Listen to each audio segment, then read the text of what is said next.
लेकिन सर जिस तरीके से वहाँ पर निशान मिल रहे हैं, क्या चाहे निशान मिले? स्वास्तिक क्या बहुत सारे निशान? कौन हिंदू से संगठन ऐसी छोड़िए। फोटोज अरे जारी कर छोड़िए, रहे मैं भी हैं कोई किताब ला लूंगा तो कल जाके मैं किसी के इबादत गाह बोल दूं कि वो मस्जिद थी। क्या जवाब देंगे नरेंद्र मोदी?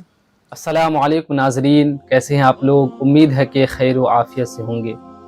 आप तमामी हजरात को मालूम है कि हिंदुस्तान के हालात कितने ख़राब चल रहे हैं। पहले हमारी बाबरी मस्जिद को जालिमों ने शहीद किया, अब दुश्मन और इस्लाम के जो दुश्मन हैं उनकी नज़र हमारे अजमेर शरीफ दरगाह पर है, और वो लोग चाहते हैं कि अजमेर शरीफ दरगाह को बाबरी मस्जिद की तरह मंदिर में तब्दील कर दिया जाए। लेकिन ये सब होना नामुमकिन है, बल्कि अजमेर शरीफ ये ख्वाजा गरीब नवाज़ रहमतुल्लाहि अलैह का मज़ार शरीफ वहाँ पर है, जिन्होंने एक छोटा सा कटोरे में पूरे आना सागर को समा दिया था।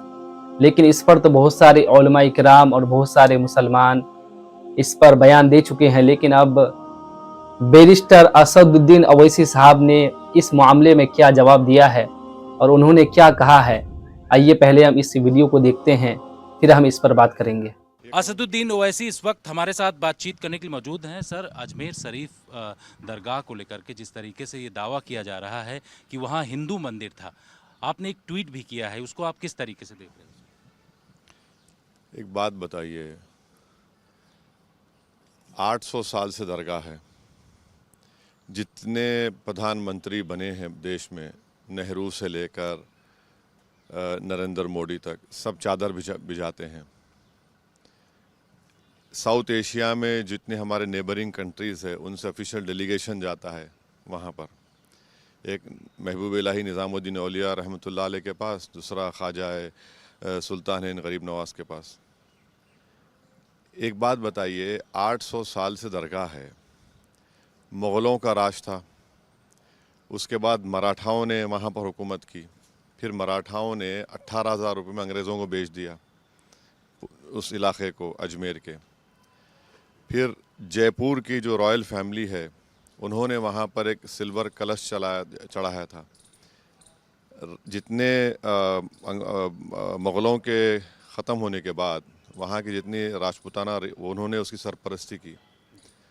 क्वीन एलिज़ाबेथ 1911 में आई तो हाउस बनाया।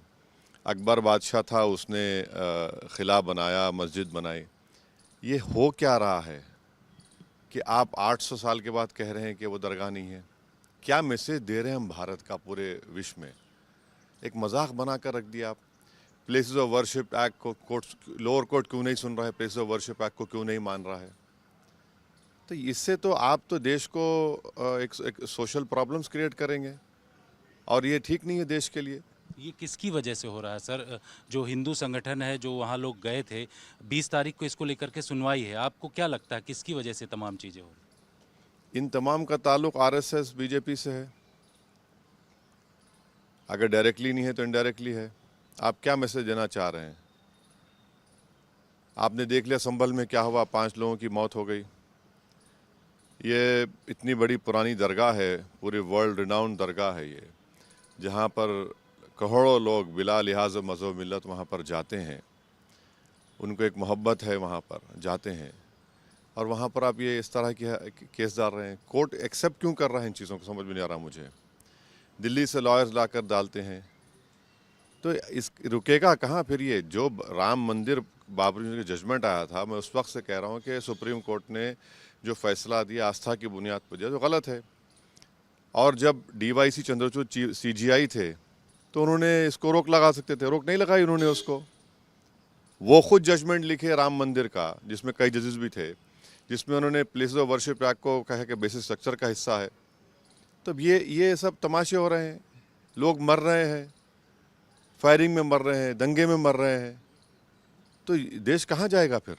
लेकिन सर जिस तरीके से वहाँ पर निशान मिल रहे हैं, क्या चाहे निशान स्वास्तिक बहुत सारे हिंदू संगठन ऐसी फोटोज जारी कर रहे हैं उनकी तरफ देखिए, आपने पढ़ा वो जो शारदा साहब ने किताब लिखा कि ट्रेडिशन बोलता है, ट्रेडिशन को मानेंगे या फिर आप कानून को मानेंगे?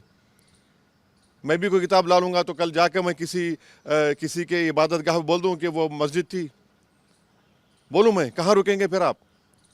अब जब हमने 91 का एक्ट बना दिया, कानून बना दिया। अच्छा, इसमें देखिए मिनिस्ट्री ऑफ माइनॉरिटी अफेयर्स को पार्टी बनाया, और वो दरगाह कमेटी को बनाती है मिनिस्ट्री ऑफ माइनॉरिटी अफेयर्स, दीवान को बनाते हैं वो लोग। अब क्या जवाब देंगे नरेंद्र मोदी? यही तो हम कह रहे हैं, जो सियासत नरेंद्र मोदी कर रहे हैं इस देश में, अब ये इन्हीं के गले का सांप बनेगा। अब उनको कल जब कोर्ट सुनवाई करेगा 20 दिसंबर को, माइनॉरिटी मिनिस्ट्री क्या करेगी? किरण रिजिजू क्या जवाब देंगे? नरेंद्र मोदी की सरकार क्या जवाब देगी? वो दरगाह है बोलेगी नहीं बोलेगी? वो ASI क्या जवाब देगा? साउथ एशिया के 2 कंट्रीज़ के डेलीगेशन आते हैं, चादर आती है, इंडोनेशिया, मॉरिशस, मालदीव्स, दुनिया के कोने कोने से लोग वहाँ पर आते हैं। इससे ये क्या भारत के हक में है? ये सब चीज़ें ये क्यों नहीं देख रहे हैं बीजेपी सरकार? ये मोहतरम नाजरीन, असदुद्दीन ओवैसी साहब ने जो बयान दिया, जो स्पीच उन्होंने कहा, आप लोगों ने बगौर उसे सुना, लेकिन बैरिस्टर असदुद्दीन साहब ने जो कहा बिल्कुल हक और सच बात कही। क्योंकि अजमेर शरीफ में बल्कि हिंदुस्तान ही से नहीं बल्कि पूरी दुनिया से अलग अलग ममालिक के अंदर से लोग आते हैं, वहाँ पर चादर पोशी करते हैं। बल्कि मुसलमान से ज़्यादा वहाँ पर हिंदुओं का आना जाना होता है। वहाँ पर बहुत सारे लोग औलाद के लिए, माल के लिए, दुकान के लिए, हर एक चीज़ की मन्नत को लेकर के अजमेर शरीफ की दरगाह में पहुँचते हैं। आखिर ये हिंदुस्तान के जो हिंदू लोग हैं वो आखिर पूरी दुनिया को इससे क्या मैसेज देना चाहते हैं? बैरिस्टर असदुद्दीन साहब ने जो बयान दिया, आप इस पर क्या राय और क्या मशवरा देना चाहते हैं? कमेंट बॉक्स में ज़रूर बताएं। फिर मिलते हैं नेक्स्ट वीडियो में, तब तक के लिए अल्लाह हाफिज़। वीडियो अगर अच्छी लगी है तो वीडियो को लाइक करें, हमारे चैनल को सब्सक्राइब लाजमी करें। अस्सलामु अलैकुम।